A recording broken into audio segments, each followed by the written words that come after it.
যখন মেয়ে হলো তখন আর হসপিটাল থেকে বাড়ি ফিরতে ইচ্ছে করছিল না অনিতার। কিন্তু অগত্যা ন্যাকড়া জড়ানো কুচিটাকে নিয়ে বাড়ির চৌঘাটে পা রাখতেই শাশুড়ি মার মুখটা দেখেই কান্না পেয়ে গেল। শ্বশুর মশাইও উদাসীন। দুই নাতনির টাপুর টুকুরকে যদিও যথেষ্টই স্নেহ করেন ওনারা।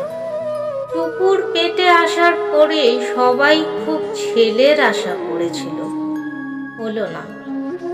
একটু হতাশ হলেও খুশি ছিল সকলে।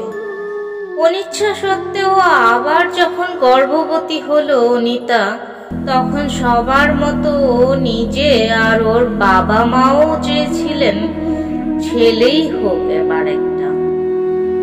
কিন্তু ওই যে কথায় আছে না, ভগবান जिसको जो देता है छप्पर फाड़ के देता है। ও কিন্তু বড়ই চাপা, তাকে বোঝা যায় না, চুপচাপ কর্তব্য করে চলে শেষ। মাসখানেক হয়ে গেল, ছোট মেয়ের একটা ভালো নাম জুটল না এখনো। দুই দিদি তো বনু বলেই ডাকে। ওদের নামের সাথে ছন্দ মিলিয়েই কিছু ভাবতে হবে। কথাটা অচিন্ত আর সবাইকে বলে একদিন অনিতা। অচিন্ত যেভাবে খবরের কাগজে ডুবেছিল তেমনই রইল, নড়লও না চড়লও না।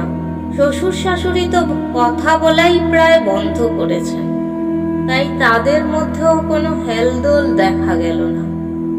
টাপুর টুকুই শুধু এটা ওটা বলতে থাকলো মজা করে করে। বনুকে পেয়ে ওরাই যে একমাত্র বেজায় খুশি।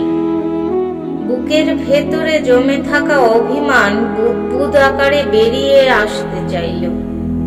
মুখ খুলল অনিতা, সবাইকে উদ্দেশ্য করে বলতে থাকলো, শোনো, সন্তান ছেলে হবে না মেয়ে সেটা সম্পূর্ণ পিতার ওপর নির্ভরশীল, বুঝলে তো? মা কিন্তু এক ধরনের ক্রোমোজোমই বহন করে, XX, কিন্তু পিতা দুই ভিন্ন রকম ক্রোমোজোম XY এর বাহক।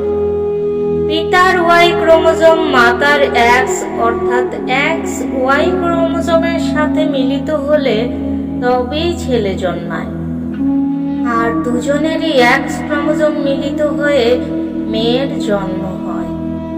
মেয়েরা গর্ভে যেটা পায় সেটাই উপড়ে দেয়। তাই আমার দোষটা কোথায় এখানে বলবে একটু?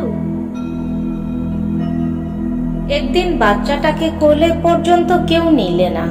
বাহ, বেশ, দাদু ঠাকুমার আদর পাওয়া হলো না তাহলে ওর আর।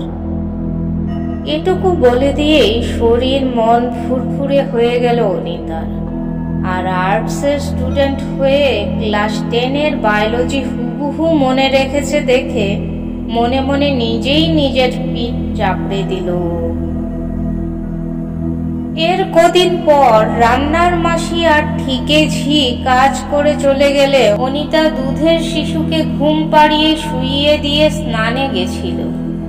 কাপড় চোপড় ছেড়ে বালতিতে ভিজিয়ে হঠাৎ শোনে কান্নার আওয়াজ। প্রমাদ গনে ও ভাবে, হায় হায়, জেগে গেছে তো, এবারে কি হবে? যদি বিছানা থেকে পড়ে যায়? টাপুর টুকুর স্কুলে, অচিন্ত অফিসে, ওরা থাকলে তবুও একটু ভুলিয়ে ভালিয়ে রাখতে পারত। কিছুক্ষণ পরেই কান্না একদম থেমে গেল। আরো ভয় পেয়ে গেল অনিতা। ভিজে কাপড়টা কোনো মতে জড়িয়ে বেরিয়ে এলো বাথরুম থেকে। তারপর ঘরের দিকে পা বাড়াতেই উকি দিয়ে দেখলো ছোট নাতনির দাদু ব্যতিব্যস্ত ভঙ্গিতে চেয়ে আছেন মহারানীর দিকে।